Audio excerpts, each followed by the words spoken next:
uh, berbicara tentang gereja mulai Depok, itu ada dua periode, yaitu periode pertama dari tahun 1713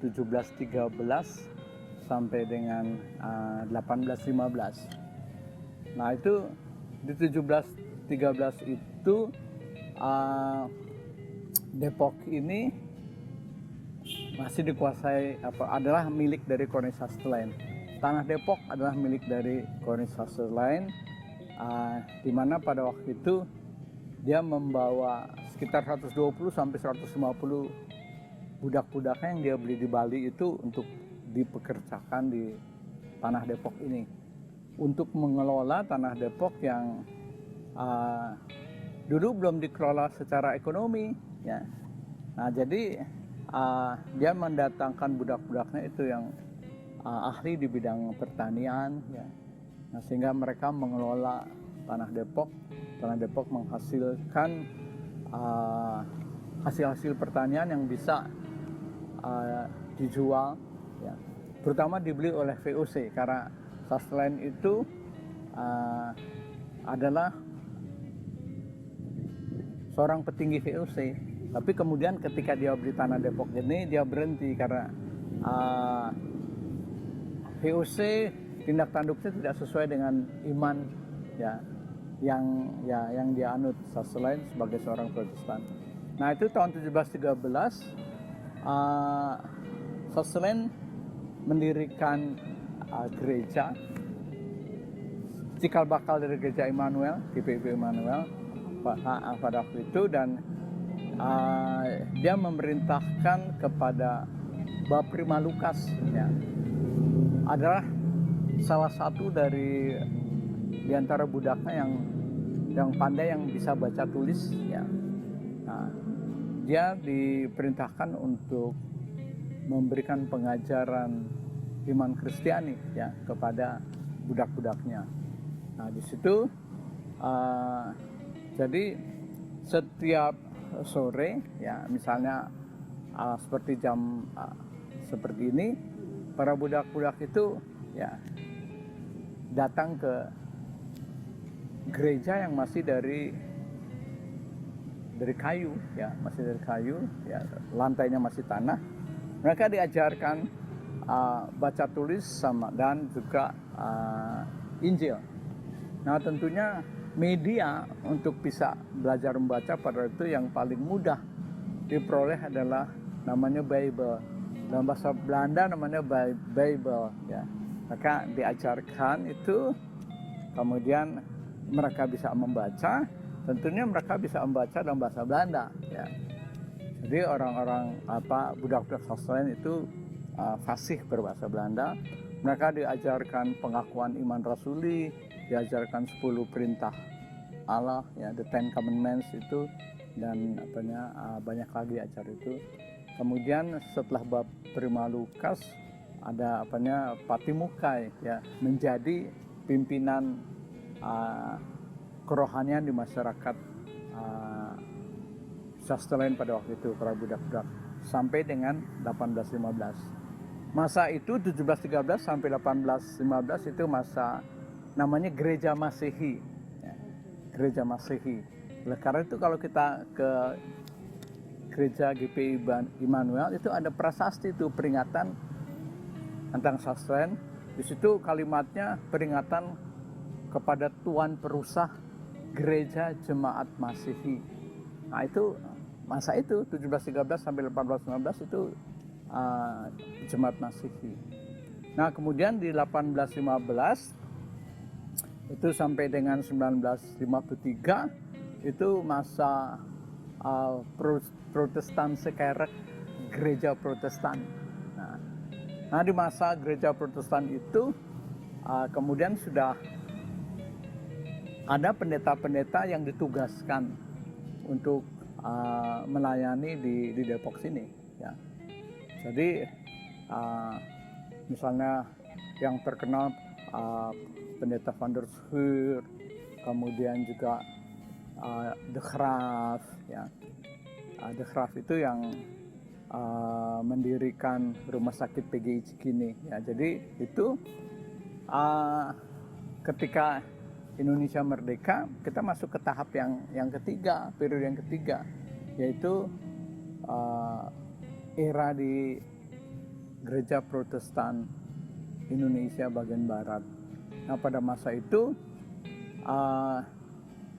Gereja Depok itu berafiliasi ke GPIB.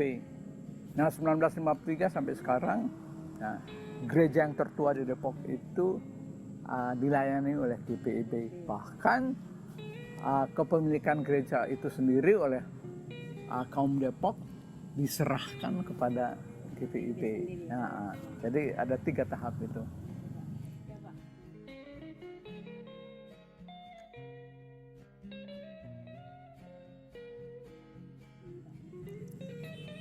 Kalau perkembangan kekristenan, ya, khususnya di Depok ini, ya, perkembangannya pesat sekali, ya. Yaitu bukan saja ada gereja Protestan, ya, tapi gereja-gereja yang aliran lain juga berkembang dengan pesat di Depok. Ya, tentunya diawali dengan gereja-gereja yang menerapkan misi. Ya. Misalnya kita tahu gereja-gereja aliran Pentakosta itu sangat gigih, ya, itu.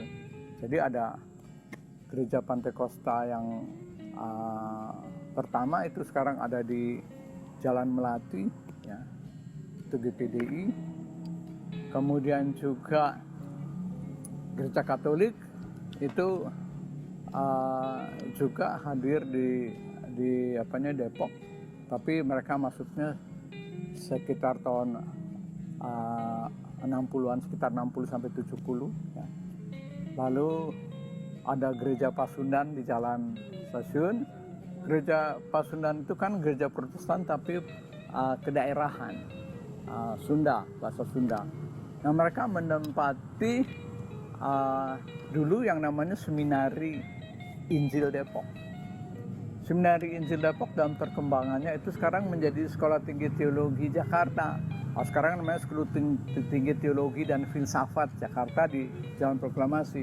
Sebelum, ya, ke Bogor dulu baru ke sana. Sayang bahwa GKP itu tidak mempertahankan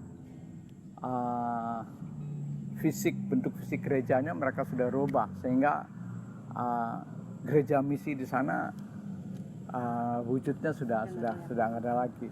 Nah, kemudian sekarang Depok sudah ada banyak, ya, ada di depan rumah saya ini ada GBI, ya.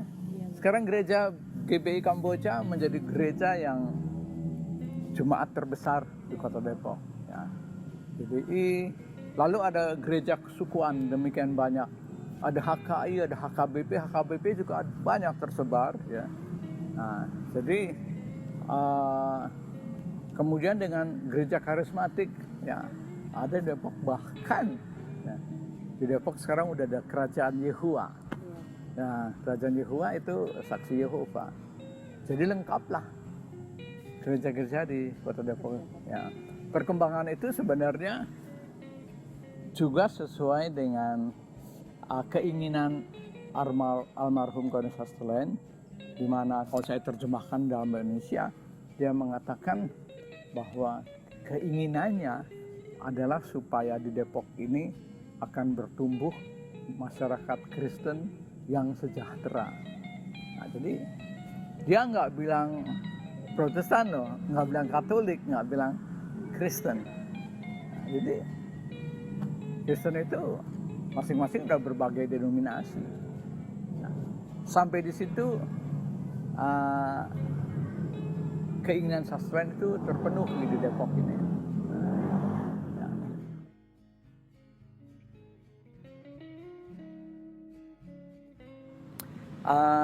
Ini pandangan saya, ya.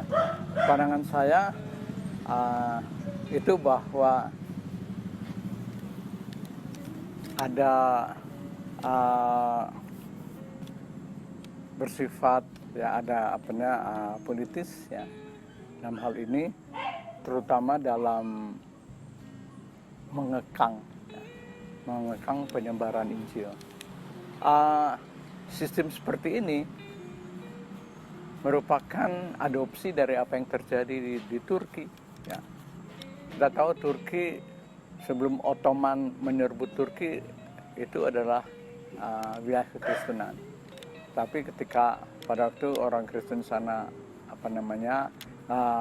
lalai ya, sehingga ketika Ottoman menyerbu di sana, kemudian berubah menjadi negara Islam. Nah, untuk membatasi perkembangan gereja, maka di Turki itu gereja-gereja hanya ada satu tempat. Mereka nggak boleh di tempat lain. Nah, itu juga yang dipraktikkan di Depok. Oleh karena itu, IMB untuk gereja itu mudah diberikan kalau dia ada di Depok Lama. Tetapi sangat sulit diberikan kalau dia keluar dari Depok Lama.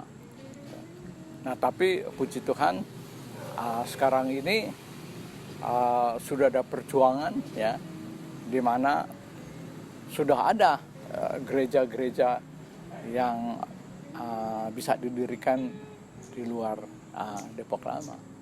Ya, jadi kalau orang-orang berpendapat bahwa bangga dengan bahwa gereja terkonsentrasi di Depok, kalau saya pribadi enggak. Gereja harusnya ada di mana-mana gitu, jangan terkonsentrasi satu tempat. Nah, jadi itu pendapat saya seperti itu ya.